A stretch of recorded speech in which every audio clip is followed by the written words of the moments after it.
சரி, அந்த 5 வருஷ காலத்தில் ஏதோ தமிழ்நாட்டுக்கு செஞ்சீங்களா? இல்லை வந்து நம்ம இது இப்போ திமுக காங்கிரஸ் கூட்டணி அரசாங்கம் இருந்தப்போ பல்வேறு நிதியெல்லாம் நீங்கள் பெற்று தந்து சொல்ல முடியுமா அதை உங்களால்? நாங்கள் வந்து பார்த்தீங்கன்னா ஒரு மாநிலம் வந்து ஒரு ஒரு நிதிச்சுமையில் இருக்குது. அந்த நிதிச்சுமை ஏற்படாமல் இருக்குன்னா மத்தியிலேருந்து நாங்கள் வந்து அதிகமாக பங்கு நாங்கள் வாங்கி கொடுத்தோம் அப்படின்னு சொல்ல முடியுமா? கடனாக்கிட்டு போயிட்டீங்களே நீங்கள். இப்போ 2011 காலகட்டத்திலேயே 2006-11 காலகட்டத்தில் அந்த 5 வருஷத்தில் நீங்கள் வச்சுட்டு போன கடன் 1,00,000 கோடி. யார்? திரு மு கருணாநிதி. இன்னைக்கு அவர் வச்சுட்டு போன முதலமைச்சராக வந்து 1,00,000 கோடி வச்சுட்டு போனார். ஆனால் நாங்கள் 10 வருஷத்தில் பார்த்தீங்கன்னா கிட்டத்தட்ட பார்த்தா 2,4 லட்சம் கோடி தான் வாங்கணும். அதெல்லாம் கழிச்சா 1,00,000 கோடி கழிச்சோம்னா 2,4 லட்சம் கோடி தான் வாங்கணும். ஆனால் மொத்தத்தில் வந்து 10 வருஷத்தில் 2,4 லட்சம் கோடி. ஆனால் இந்த 30 மாதத்தில் எவ்வளோ வாங்கிட்டாங்க தெரியுமா? அவங்க 5 லட்சம் கோடி வாங்கிட்டாங்க. 5 லட்சம் கோடி வாங்கிட்டாங்க. எப்படிப்பட்ட ஒரு கையாலாகாத ஒரு நிர்வாக திறனற்ற முழுக்க முழுக்க ஒரு இதுக்கு வேற ஒரு பெரிய குழுக்கள் வந்தவொடனே பார்த்தோன்னா தேனும் பாலும் ஆறும் தமிழ்நாட்டில் ஓடும். அதனால் வந்து இனிமேல் வந்து பஞ்சமே இருக்காது, வறட்சி இருக்காது, மக்கள்லாம் செழிப்பாக இருப்பாங்க, எல்லாமே வந்து சர்வசாதாரணமாக மக்களுக்கு கிடைக்கின்ற சொல்லிட்டு குழுக்கள் போட்டு எக்கனாமிஸ்ட்டு கிட்டத்தட்ட பொருளாதார வல்லுநர் குழு போட்டு அந்த பொருளாதார வல்லுநர் குழு போட தான் மிச்சம். அவங்க சொன்ன என்ன அட்வைஸ்? அவங்க என்ன சொன்னாங்க அட்வைஸு? பால் விலை ஏற்ற சொன்னாங்களா? இல்லை அவங்க வந்து மின்சார கட்டணத்தை ஏற்ற சொன்னாங்களா? இல்லை அவங்க வந்து இது வீட்டு வரி ஏற்ற சொன்னாங்களா? சொத்து வரி ஏற்ற சொன்னாங்களா? இல்லை ரிஜிஸ்ட்ரேஷன் ஃபீஸ் ஏற்ற சொன்னாங்களா? டாக்குமெண்டேஷன் பண்ணுறதுக்கு அதுக்கு இன்றைக்கி கஷ்டம். இன்றைக்கி இப்படி பல்வேறு விதமான வரி வரிகள். அந்த வரி வரி வந்து சாதாரண ஒரு வார்த்தை சொல்லிட்டு போகலாமே. இதுதான் எக்கனாமிக்ஸ் சொன்ன பரிந்துரையாது. நான் கேட்குறேன், நான் தான் கேள்வி. அந்த பரிந்துரை என்னாச்சுது? குழுக்கள் 56 குழுக்கள் போட்டு போட்டு போட்டு போட்டு அந்த 56 குழு போட்டு அதை ரிவ்யூ பண்ணுறதுக்கு ஒரு குழு, அதை ஆய்வு பண்ணுறதுக்கு ஒரு குழு. எப்படி இருக்குது பாருங்கள். அதனால் இந்த அரசை பொறுத்தவரை மூளை இல்லை, ஒரு முட்டாள் அரசு, ஒரு ஒரு சர்வாதிகார அரசு.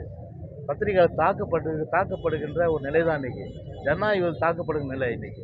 ஒரு ஜனநாயகத்தில் வந்து ஒரு பெரிய அளவுக்கு மக்கள்லாம் இன்றைக்கி வந்து போராடுகின்ற ஒரு போராட்ட களமாக தான் இன்றைக்கி தமிழ்நாடு ஆயிடுச்சு ஒழிய இன்றைக்கி எதுவுமே இல்லை. அந்த வகையில் தமிழ்நாட்டு மக்களை பொறுத்தவரை இன்றைக்கி வந்து பார்த்திங்கன்னா அம்மா ஆட்சியில் எவ்வளோ இன்றைக்கி அவ்வளோ நிதி நெருக்கடி இருந்த போதிலும் கூட இன்றைக்கி திறமை சமாளித்தோம். அதுதான் வந்து ஒரு ஒரு இது எல்லாமே வந்து இன்ஃப்ராஸ்ட்ரக்சர்லாம் வந்து பணத்தை நீ கடனை வாங்கிட்டு அதை வாங்கிட்டு நான் வந்து சிறப்பாக செஞ்சேன்றது ஒரு பெரிய அளவுக்கு நிர்வாகம் கிடையாது.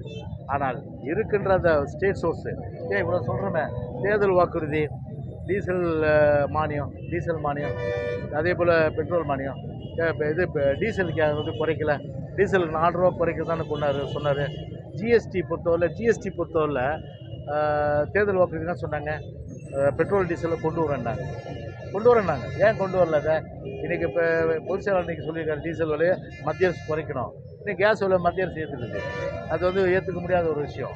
ஏற்கனவே வந்து இது இல்லத்தரசிகள் வந்து பல்வேறு வகையில் இன்றைக்கி குடும்பம் தள்ளுறதே ஒரு பெரிய விஷயமா இருக்கிற நிலையில் இன்றைக்கி வந்து 12 ரூபா 50 பைசா இன்றைக்கி வந்து இது ஏற்றிருக்காங்க.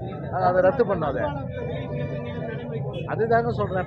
இப்போ அதுதாங்க இன்றைக்கி 10 ரூபாய் ஏற்றிருக்காங்க. இன்றைக்கி பார்த்தீங்கன்னா இன்றைக்கி ஒரு வருவாய் வந்து பார்த்திங்கன்னா அரசுக்கு வந்து வர்றதில் எங்களுக்கு மாறுபட்ட கருத்து இல்லை. ஆனால் இன்றைக்கி எல்லா வகையிலும் இன்றைக்கி விளையாடுறேன் இன்றைக்கி. அதனால் ஏற்கனவே வந்து அன்அஃபிஷியலாக 10 ரூபா வாங்கிட்டு இருந்தாங்க. ஏற்கனவே அவர் யார் வாங்க தெரியல. 10 ரூபா பாலாஜி யார் தெரியல உங்களுக்கு? அவர் தான் அந்த 10 ரூபா பாலாஜி வாங்கிட்டு இருந்தார். இப்போ அஃபிஷியலாக வாங்குறாங்க. அஃபிஷியலாக வாங்குறது கூட அது எங்கே போகுதுன்றது யாருக்கு தெரியும்? அது ரைட் யூனிவர்ஸ் ஆக்டில் போட்டால் தான் தெரியும். 10 ரூபா ஏற்றின பிறகு எவ்வளோ வந்து டாஸ்மாகில் வந்து ப்ரெசென்ட்டில் இருந்தது, 10 ரூபா ஏற்றின பிறகு எவ்வளோ வருவாய் வந்தது? அந்த வருவாய் வந்து அரசு கருவூலத்துக்கு போச்சா, இல்லை தனிப்பட்ட குடும்ப கருவூலத்துக்கு போச்சா அப்படின்றது அது இனிமேல் தான் நாங்கள் கேட்க போகிறோம். எங்களை பொறுத்தவரை மிகப்பெரிய இயக்கம் அனைத்து இந்திய அண்ணா திராவிட முன்னேற்ற கழக இயக்கம். 2 கோடிக்கு மேற்பட்ட தொண்டர்கள். இன்றைக்கு மக்கள் பொறுத்தவரை ஒரு பெரிய அளவுக்கு ஆதரவு. இன்றைக்கி வந்து ஒரு ஆதரவு அலை, திமுகவுக்கு எதிர்ப்பு அலை. இப்படி இருக்கிற நிலையில் கட்சிக்கு தெரியும் இவங்களோடலாம் கூட்டணி வச்சா தான் நாம் வந்து எப்படியாவது ஆக முடியுன்றது. அதனால் கண்டிப்பாக வந்து அதுக்குரிய பேச்சுவார்த்தைகள் எல்லாம் அது வந்து எல்லாமே வந்து அது நடந்துட்டு தான் இருக்குது. அதை பற்றி ஒன்றும் வந்து யாரெல்லாம் எந்த கட்சியில் கூட்டணி இருக்காங்க, எங்கள் தலைமையை ஏற்றுக்கொண்டு எங்கள் கூட்டணியில் இருக்காங்கன்றத அந்த உரிய நேரத்தில் தேர்தல் வரும்போது கண்டிப்பாக எங்களுடைய பொதுச்சாளர் வந்து அறிவிப்பார். அதனால் வந்து அது வந்து ஒரு ஒரு சீக்ரெசி கிடையாது, அது டிரான்ஸ்பரண்ட்டு தான். அது it's not the appropriate time. இந்த டிரான்ஸ்பரண்ட்டாக வந்து அந்த தேர்தல் நேரத்தில் கண்டிப்பாக நாள் நெருங்க பார்த்தீங்கன்னா எங்கள் தலைமையத்துக்கு எந்தெந்த கட்சிங்க வராங்கன்றதை கண்டிப்பாக வெளிப்படையாக சொல்லுவோம்.